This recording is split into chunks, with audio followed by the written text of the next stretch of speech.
दोस्तों, जब से बॉलीवुड के हीमैन धर्मेंद्र को अस्पताल से छुट्टी मिली है, तभी से पूरे देश में बस एक ही चर्चा चल रही है। क्या वो सच में ठीक हैं या फिर ये किसी बड़ी चाल का हिस्सा है?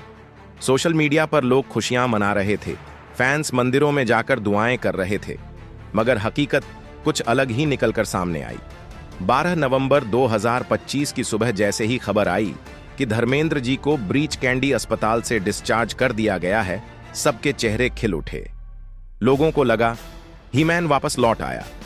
लेकिन दोस्तों, ये डिस्चार्ज किसी जश्न का नहीं बल्कि एक गहरी कहानी की शुरुआत थी। ये कोई सामान्य छुट्टी नहीं थी, बल्कि घर को ही अस्पताल में बदल देने का फैसला था।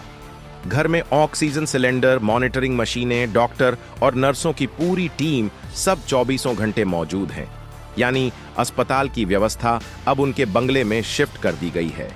डॉक्टर प्रदीप समदानी का कहना है कि परिवार चाहता है कि धर्मेंद्र जी घर के माहौल में रहें। लेकिन बड़ा सवाल यह है कि आखिर अस्पताल से घर ले जाने का फैसला इतनी जल्दी क्यों लिया गया? क्या परिवार किसी बात को दुनिया से छुपाना चाहता था? अंदर की खबरें बताती हैं कि अस्पताल में फैली अफवाहों और मीडिया के लगातार ड्रामे से परिवार परेशान हो गया था। हर घंटे उनकी सेहत को लेकर अलग अलग खबरें आ रही थीं। कहीं कहा जा रहा था ठीक है, तो कहीं हालत नाजुक। इसी बीच सनी देओल की टीम ने मीडिया से प्राइवेसी की अपील भी की, लेकिन यह बयान सिर्फ एक ढाल था, क्योंकि असलियत में धर्मेंद्र जी की हालत उतनी स्थिर नहीं थी जितना दिखाया जा रहा था। यह पूरा मामला 1 नवंबर से शुरू हुआ था, जब उन्हें अचानक सांस लेने में दिक्कत हुई और उन्हें तुरंत अस्पताल ले जाया गया। बाहर कहा गया कि यह सिर्फ रूटीन चेकअप है, पर अंदर की रिपोर्टें कुछ और ही कहानी सुना रही थीं। उन्हें सीधे आईसीयू में भर्ती किया गया था। 10 नवंबर को हालत फिर बिगड़ गई और उन्हें दोबारा आईसीयू में ले जाना पड़ा। बॉलीवुड में हलचल मच गई, सोशल मीडिया पर चर्चाएं तेज हो गईं। 11 नवंबर को कई वेबसाइट्स ने गलती से उनके निधन की झूठी खबर भी चला दी।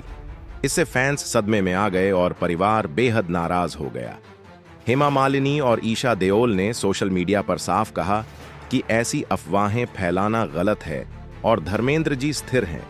लेकिन अगर सब ठीक था, तो फिर अस्पताल के बाहर जो नज़ारे दिखे वह किसी और ही कहानी की ओर इशारा करते थे। शाहरुख खान, सलमान खान, आमिर खान एक साथ अस्पताल पहुंचे। फिर गोविंदा, अमीषा पटेल और अगले दिन अमिताभ बच्चन अपनी कार खुद चलाकर पहुंचे। जब जय अपने दोस्त वीरू का हाल जानने पहुंचे तो माहौल सन्न हो गया। इसी बीच एक और बड़ी बात सामने आई। धर्मेंद्र जी की करीब 500 करोड़ रुपए की संपत्ति जो अब खतरे में बताई जा रही है। 500 करोड़ की यह सल्तनत उन्होंने महज 51 रुपये की पहली तनख्वाह से शुरू की थी। फिल्मों की कमाई, बिजनेस, प्रॉपर्टी इन्वेस्टमेंट, इन सब ने उनकी नेटवर्थ को आसमान तक पहुंचाया। उनके लोनावाला खंडाला के बीच बने मिनी स्विट्जरलैंड जैसे फार्म हाउस की कीमत 100 करोड़ से ज्यादा है। वहीं मुंबई में उनकी कई प्रॉपर्टीज हैं। विजेता फिल्म्स के जरिए उन्होंने अपने बेटों सनी, बॉबी को लॉन्च किया और फिल्मों, टीवी राइट्स और सैटेलाइट राइट्स से करोड़ों की कमाई लगातार आती रही। उनका शौक, क्लासिक कारें, लग्जरी गाड़ियां और दमदार बाइक आज भी उनके फार्म हाउस के गैराज में खड़ी हैं और कलेक्टर आइटम मानी जाती है। जिन गाड़ियों को धर्मेंद्र खुद चलाते थे, उन्हीं की तरह उन्होंने बिजनेस के रास्ते भी खुद ही चुने। उनका गरम धरम ढाबा एक बड़ा ब्रांड बन गया था। उनकी देसी इमेज को देखते हुए बनाया गया यह रेस्तरां दिल्ली, पंजाब और मुंबई में खूब चला और इसी ढाबे ने भी उन्हें करोड़ों की कमाई कराई। बाद में कुछ कानूनी विवाद सामने आए, लेकिन ढाबे की ब्रांड वैल्यू ने धर्मेंद्र की पोजीशन को कभी कमजोर नहीं होने दिया। अगर उनकी पूरी कमाई पर नजर डालें तो साफ पता चलता है कि उनकी आय सिर्फ फिल्मों से नहीं आती थी। फिल्मों की फीस, पुरानी फिल्मों की रॉयल्टी, टीवी प्रीमियर, प्रॉपर्टी की बढ़ती कीमतें, फार्म हाउस की कमाई, प्रोडक्शन हाउस का लाभ, ढाबा और दूसरे business, brand endorsement, public events, इन सब ने मिलकर उनकी नेटवर्थ को 500 करोड़ से ऊपर पहुंचा दिया। और आज भी उनकी प्रॉपर्टीज ही उनकी सबसे बड़ी ताकत मानी जाती है।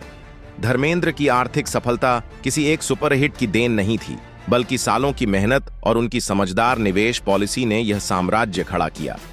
इसी वजह से आज भी वह बॉलीवुड के सबसे असरदार नामों में गिने जाते हैं। उनकी इस कहानी का सबसे अहम हिस्सा है उनका प्रोडक्शन हाउस विजेता फिल्म्स, जिसे उन्होंने अपनी पहली पत्नी की बेटी विजेता देओल के नाम पर रखा था। इसी बैनर ने सनी देओल को बेताब से, बॉबी देओल को बरसात से और पोते करण देओल को पल पल दिल के पास से लॉन्च किया था। यानी देओल परिवार की पूरी विरासत इस बैनर से जुड़ी हुई है। एक समय दिल्ली के एक बिजनेसमैन ने धर्मेंद्र और उनके पार्टनर पर धोखाधड़ी का आरोप लगाया था। उसका कहना था कि NH24 पर फ्रेंचाइजी देने के नाम पर उसे करीब 17 लाख का नुकसान हुआ। मामला इतना बढ़ गया कि अदालत ने धर्मेंद्र को खुद पेश होने का नोटिस भेजा था। यानी कानूनी विवाद भी इस विरासत के सिर पर मंडराते रहे। और अब जब धर्मेंद्र जी घर के ICU में हैं, तो बड़ा सवाल यही है, 500 करोड़ की इस विरासत का असली वारिस कौन होगा? धर्मेंद्र के दो परिवार हैं। पहला परिवार पहली पत्नी प्रकाश कौर से, जिनसे उन्होंने 1954 में शादी की थी, जब वो सिर्फ 19 साल के थे और फिल्मी दुनिया में कदम भी नहीं रखा था। प्रकाश कौर लाइमलाइट से दूर रहीं और 4 बच्चों सनी देओल, बॉबी देओल, विजेता देओल और अजीता की मां हैं। दूसरा परिवार है हेमा मालिनी और उनकी 2 बेटियां ईशा और अहाना देओल। पुरानी खबरों के मुताबिक हेमा से शादी करने के लिए धर्मेंद्र ने कथित तौर पर धर्म परिवर्तन किया था, क्योंकि वह तलाक नहीं लेना चाहते थे। दोनों परिवारों के बीच इसलिए हमेशा एक अनकही दूरी बनी रही, लेकिन कानून के अनुसार दोनों पत्नियां और उनके बच्चे बराबर हकदार हैं। धर्मेंद्र हमेशा अपने बेटों के करियर को आगे बढ़ाने के लिए जाने जाते रहे। विजेता फिल्म्स से उन्होंने सनी और बॉबी दोनों को स्थापित किया, लेकिन बेटियों को लेकर वह काफी पारंपरिक थे। खुद हेमा मालिनी ने कहा था कि धर्मेंद्र अपनी बेटियों को फिल्मों में नहीं आने देना चाहते थे। ईशा ने भी बताया था कि पिता इतने सख्त थे कि उन्हें जीन्स या स्लीवलेस पहनना पसंद नहीं था और घर आते ही उन्हें सलवार कमीज पहननी पड़ती थी। अब ऐसे में सवाल उठता है, क्या वो अपनी 500 करोड़ की संपत्ति में बेटियों को बेटों के बराबर हिस्सा देंगे? यहीं से कहानी का ट्विस्ट शुरू होता है। अंदर की खबरें कहती हैं कि धर्मेंद्र की कथित वसीयत लीक हुई है, जिसे शायद परिवार कभी सार्वजनिक नहीं करना चाहता था। इस वसीयत में बताया गया है कि दोनों पत्नियों को बराबर करीब 200 करोड़ हिस्सा दिया गया है। बाकी रकम बेटों और बेटियों में बांटी गई है। कुछ रिपोर्ट्स तो ये भी कहती हैं कि चारों बेटियों को 10-10 करोड़ मिले हैं, कुल 40 करोड़। बाकी सारी संपत्ति और काम बेटों को मिला है। सनी देओल को विजेता फिल्म्स का पूरा कंट्रोल और बॉबी देओल को गरम धरम ढाबा का बिजनेस सौंपा गया है। अब सवाल ये है, अगर ढाबे पर केस चल रहा है तो क्या बॉबी उस कानूनी जिम्मेदारी के भी वारिस बनेंगे? कहां तो यह भी जा रहा है कि वसीयत में सिर्फ बंटवारा ही नहीं, कुछ शर्तें भी लिखी गई हैं, जैसे दोनों बेटे मिलकर काम संभालेंगे और कोई भी प्रॉपर्टी परिवार की मंजूरी के बिना बेची नहीं जाएगी। यानी धर्मेंद्र चाहते थे कि उनकी विरासत सिर्फ पैसे तक सीमित ना रहे, बल्कि परिवार भी एकजुट रहे। लेकिन क्या यह मुमकिन है, जबकि दोनों परिवार पहले ही दूरी में बंधे हैं? अमिताभ बच्चन के अस्पताल से निकलने के बाद बताया गया कि धर्मेंद्र जी ने अपने पुराने दोस्तों के लिए खास संदेश छोड़ा था कि जो कुछ भी उन्होंने पाया, अब सोचिए दोस्तों, एक ऐसा इंसान जिसने अपनी पूरी जिंदगी अपनी मेहनत से खड़ी की हो, क्या वो इस मोड़ पर आकर इतनी बड़ी वसीयत यूं ही तैयार कर देगा, या फिर इसके पीछे किसी और का कोई खेल छिपा है?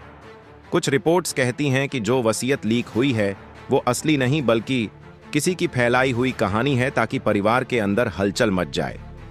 और सच में जब से ये बात बाहर आई है, दोनों परिवारों के बीच माहौल थोड़ा तनावपूर्ण हो गया है। सनी देओल अभी शूटिंग से दूरी बनाकर लगातार अपने पिता के साथ हैं, जबकि हेमा मालिनी सोशल मीडिया पर लोगों को अपडेट देती जा रही हैं।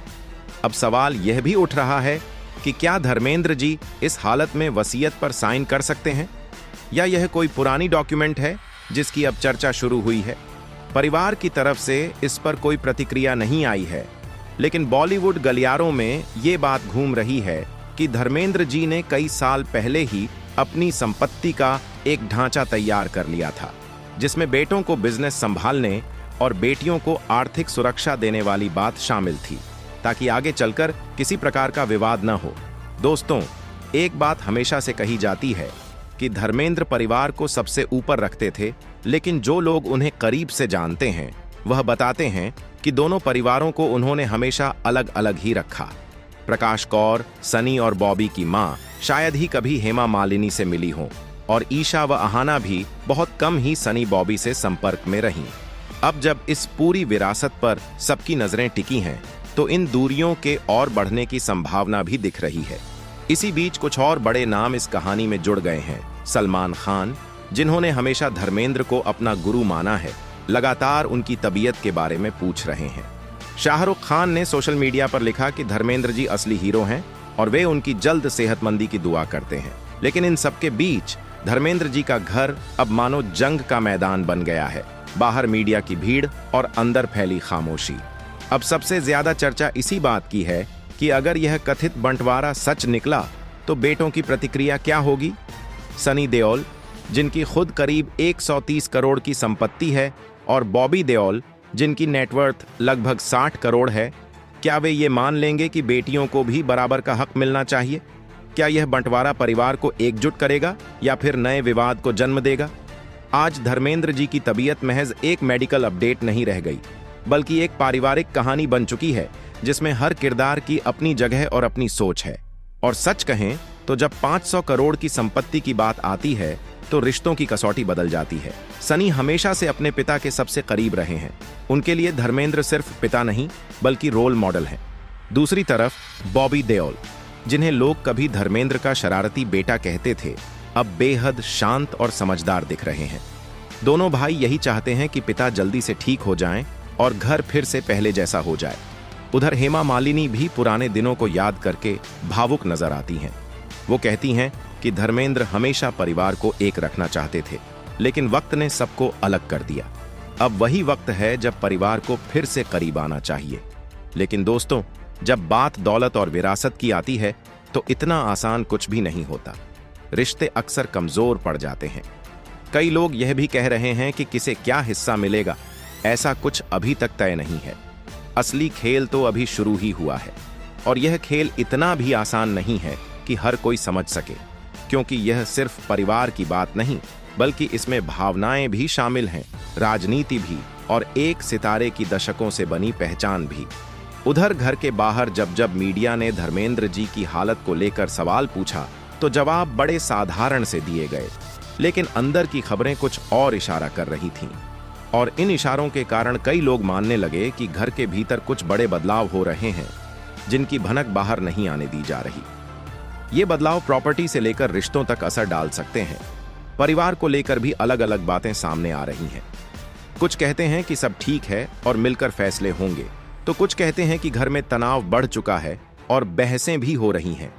और ये बातें सिर्फ बाहरी लोगों की नहीं बल्कि उन लोगों की हैं जो परिवार के बेहद नजदीक हैं और जो सारी स्थिति को करीब से देख रहे हैं। धर्मेंद्र जी की तबीयत में लगातार आ रहे उतार चढ़ाव ने भी तनाव और बढ़ा दिया है। लोग कह रहे हैं कि जब तक उनकी हालत स्थिर नहीं होती, कोई अंतिम फैसला नहीं लिया जाएगा, और जो भी निर्णय होगा वह बिना शोर शराबे के चुपचाप लिया जाएगा, क्योंकि इस मामले को सार्वजनिक करना सही नहीं माना जाएगा। दोस्तों, अब इस बहस का सबसे महत्वपूर्ण सवाल यही है, आखिर धर्मेंद्र जी की इतनी बड़ी संपत्ति का असली वारिस कौन होगा? परिवार में कई सदस्य हैं और हर कोई अपनी तरह से उनसे करीब रहा है। कौन कितना जिम्मेदार है और किस पर वो सबसे ज्यादा भरोसा करते थे, इन्हीं बातों ने इस मुद्दे को सिर्फ स्वास्थ्य अपडेट से निकालकर पूरे बॉलीवुड 1 की बड़ी सुर्खी बना दिया है। आने वाले समय में क्या होगा, यह वक्त ही बताएगा। फिलहाल तो इंतजार करना होगा। और अब आपकी बारी है अपनी राय देने की। आखिर इस विशाल संपत्ति का हकदार कौन होना चाहिए? क्या सबको बराबर हिस्सा मिलना चाहिए, या जिसने उनके साथ सबसे ज्यादा वक्त बिताया उसे ज्यादा मिलना चाहिए, या दोनों परिवारों को अलग अलग हिस्से मिलने चाहिए? नीचे कमेंट में जरूर बताइए कि 500 करोड़ और जैसा कुछ लोग कहते हैं 1000 करोड़ की इस संपत्ति को आखिर कैसे बांटा जाना चाहिए? किसे कितना मिलना चाहिए? असली हकदार कौन है? अगर वीडियो पसंद आया हो तो चैनल को सब्सक्राइब जरूर करें।